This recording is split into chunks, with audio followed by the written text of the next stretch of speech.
Hello दोस्तों, स्वागत है आपका मेरे एनएसटी इलेक्ट्रिकल चैनल्स के ऊपर। आज की वीडियो से हम जानेंगे कि जो गैस गीजर होता है उसके अंदर कौन कौन से पार्ट्स होते हैं और वह कैसे काम करते हैं। और ये हमारे पास एक 6 लीटर का उजाला कंपनी का गैस गीजर है। इसके अंदर लगने वाले जो पार्ट्स हैं उन्हें मल्टीमीटर की सहायता से हम चेक करेंगे कि वह वर्किंग कंडीशन में है या नहीं। अभी इस गैस के इनलेट और आउटलेट पानी के कनेक्शन है। ये गैस की पाइप है और यहाँ से इसको डीसी सोर्स मिलता है जिससे कि गीजर में सप्लाई जाती है। इसकी बॉडी के ऊपर स्क्रू लगे होते हैं और ऊपर की तरफ भी स्क्रू लगे होते हैं, जिसकी स्क्रू ड्राइवर की सहायता से हम उन्हें खोलकर सभी पार्ट्सों को चेक करेंगे। उसके लिए हम इस गीज़र को पहले नीचे उतार लेते हैं और ये हमने इसके पानी के पाइपों को खोल लिया है और उसके बाद इसकी जो बॉडी के ऊपर जो स्क्रू लगे हुए थे उन्हें भी हमने स्क्रू ड्राइवर की सहायता से खोल लिया है। और इसकी बॉडी के ऊपर जो गैस के और पानी के जो रेगुलेटर लगे हुए हैं जो आपको स्क्रीन पर दिखाई दे रहे हैं, स्क्रू ड्राइवर की सहायता से हम इन्हें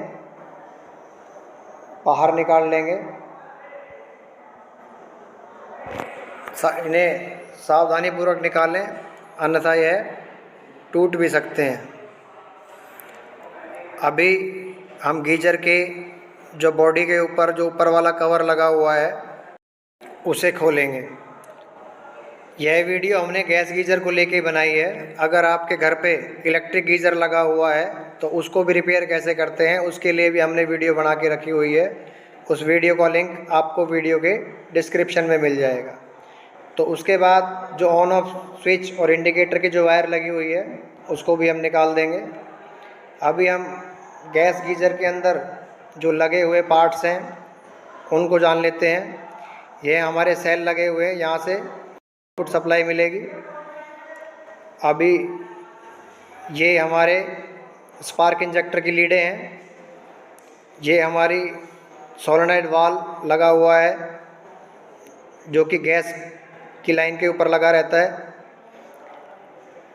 और इस सोलेनॉइड वाल्व को खोलने के लिए इस पे 2 स्क्रू लगे हुए हैं, उसको हम स्क्रू ड्राइवर की सहायता से खोलेंगे। और खोलने के बाद इस सोलेनॉइड वाल्व को हम बाहर निकाल लेंगे। अब आप देखेंगे कि इसके ऊपर एक प्लंजर लगा हुआ है जो गीजर से किट किट की आवाज़ आती है, स्टार्ट होता है जब, तो ये आवाज़ इस वाल्व के अंदर से ही आती है। यहाँ इस गीजर के ऊपर यहाँ पे हमारे 2 सेल लगे होते हैं जिससे हमें सप्लाई मिलती है गीजर के सर्किट को ऑन करने के लिए। और यह हमारा पानी का इनलेट वाला पॉइंट है जहाँ से पानी अंदर जाता है। और इसके ऊपर एक मैग्नेटिक सेंसर लगा हुआ होता है कि जब पानी का प्रेशर इसके अंदर जाता है तो जो इसके अंदर का जो प्लंजर है वो ऊपर चल जाता है और ऊपर जाने के बाद इसके अंदर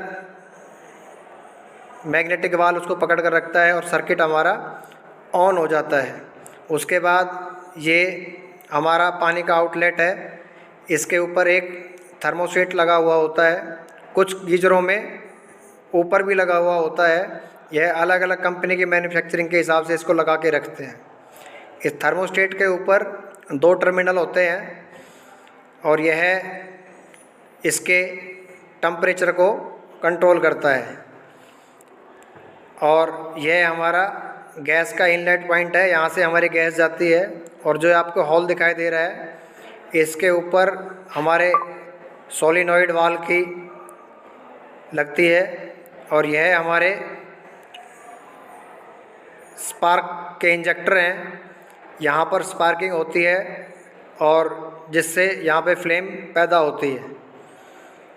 अभी हम जानेंगे कि हमारे सर्किट के अंदर पूरी सप्लाई आ रही है कि नहीं आ रही है। तो आप देखेंगे मल्टीमीटर के अंदर 3.08 डीसी वोल्ट इसके अंदर आ रही है। इसका मतलब सेल हमारे बिल्कुल सही हैं। अगर सेल सही नहीं होंगे तो उसके अंदर स्पार्किंग पैदा नहीं होगी और गीज़र ऑन नहीं होगा। और उसके बाद ये हमारे पानी के इनलेट पॉइंट के ऊपर मैग्नेटिक सेंसर लगा हुआ है कि यह सही है या नहीं। इसको खोलकर पाइप के ऊपर इधर से उधर मूव करके चेक कर सकते हैं। उसके बाद एक हमारा थर्मोस्टेट है जिसके 2 टर्मिनल होते हैं। अब हम इन्हें कंटिन्यूटी पे लगा के चेक करेंगे तो मीटर हमारा रीडिंग शो कर रहा है। इसका मतलब है कि थर्मोस्टेट हमारा सही है। उसके बाद हम जो हमारा मैग्नेटिक सोलेनॉइड वॉल है उसको चेक करेंगे। तो जो इसका मेन स्विच है उसके अंदर 2 पिने हैं, उनको शॉर्ट करके देखेंगे कि हमारी सोलेनॉइड वाल्व काम कर रही है कि नहीं कर रही। तो देखो सर्किट में सप्लाई आ रही है और इसको हम प्रेस करेंगे तो ये प्लंजर इसका होल्ड रहेगा और सप्लाई हटाने के बाद ये छूट जाएगा। तो इसका मतलब जो सोलेनॉइड वाल्व हमारा वो है वो ठीक है। इसको हल्के से सहारे की आवश्यकता होती है। जो हम गैस के इनलेट पॉइंट पर हम इसको लगाते हैं तो गैस का हल्के से प्रेशर से ये होल्ड हो जाता है।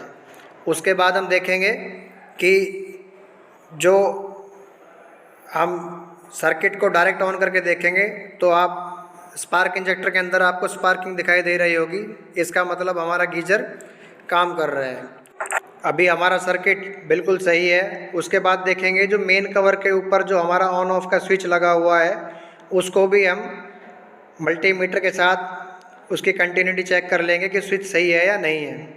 कई बार क्या होता है कि हमारे गीजर के अंदर मेन सप्लाई भी ठीक है, मैग्नेटिक सेंसर भी काम कर रहा है, लेकिन थर्मोस्टेट ठीक नहीं है। तो उसके लिए हम क्या करेंगे, हम थर्मोस्टेट को दोनों तारों को निकाल के शॉर्ट कर देंगे और हमारा सर्किट ऑन पूरा हो जाएगा और सोलेनॉइड वाल्व के अंदर सप्लाई चली जाएगी। अगर वो सही है तो उसके हम दोनों तारों को लगा कर उसको चेक कर देंगे और सही नहीं है तो उसकी जगह स्थान पर हम नया भी लगा सकते हैं। अब सारे कनेक्शन ठीक होने के बाद हमारे सभी चीज़ें ठीक से काम कर रही हैं तो अभी हम इसको दोबारा से असेंबल कर देते हैं। सोलेनॉइड वो जो वॉल है उसको हम लगा देंगे।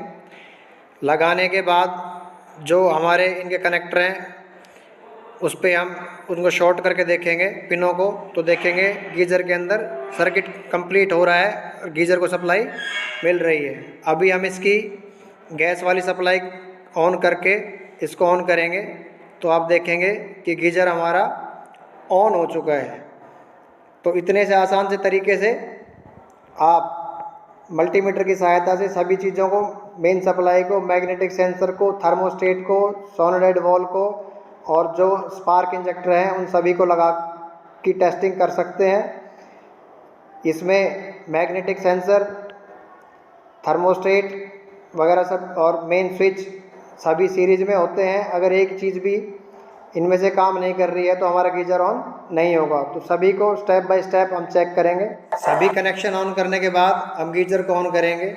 हमारे पास पानी का प्रेशर नहीं है, इसलिए प्लंजर को ऊपर लगा चढ़ाने के लिए हम उसको ऊपर की तरफ धकेलेंगे। फिर भी देखेंगे कि हमारा गीज़र ऑन नहीं हो रहा है। इसका मतलब जो हमारा ऑन ऑफ का स्विच है वो काम नहीं कर रहा। तो हमने इसको निकाल लिया है और इसके चेक करने के बाद अगर वो ख़राब है तो उसके स्थान पे हम नया स्विच लगा देंगे जो कि बाज़ार से बहुत ही आसानी से मिल जाएगा। सभी कनेक्शन करने के बाद हम इसमें जो इंडिकेटर लगा हुआ है उसे भी पैनल बोर्ड के ऊपर फिक्स कर देंगे। अभी हमने सभी चीज़ों को अच्छे से चेक कर लिया है और उसके बाद हम अपने गीज़र के कवर को लगा देंगे। लगाने के बाद जो रेगुलेटर के जो स्विच लगे हुए हैं उनको हम अच्छे से फिट कर देंगे।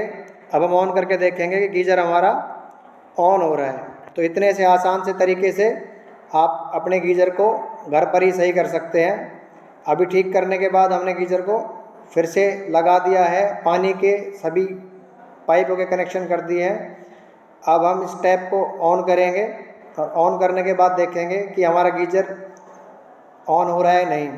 तो आपको स्क्रीन पर दिखाई दे रहा होगा कि साइड से उसमें फ्लेम दिखाई दे रही है कि गीजर हमारा ऑन हो चुका है। कई बार आपने देखा होगा कि जब सर्दियाँ ख़त्म होती हैं तो हम चलते हुए गीजर को बंद करते हैं और जब अगली सर्दियाँ आती हैं तो गीजर हमारा ऑन नहीं होता है। तो घबराएं नहीं, उसकी जगह आपने क्या करना है कि जो हमारा पानी की इनकमिंग वाला पाइप है उसको खोलकर उसके इनलेट पाइप के अंदर जो प्लंजर है वो फंस जाता है, उसको पिन से धकेलेंगे ऊपर की तरफ और गीजर हमारा ऑन हो जाएगा और आपके सर्विस के पैसे बच जाएंगे। तो अगर आपको हमारी वीडियो पसंद आई हो तो चैनल को सब्सक्राइब अवश्य करें, जिससे कि आने वाले नई वीडियो की नोटिफिकेशन आपको मिल सके। तो वीडियो को ज़्यादा से ज़्यादा लाइक करें, शेयर करें और कमेंट्स करना ना भूलें। वीडियो को देखने के लिए आपका बहुत बहुत धन्यवाद।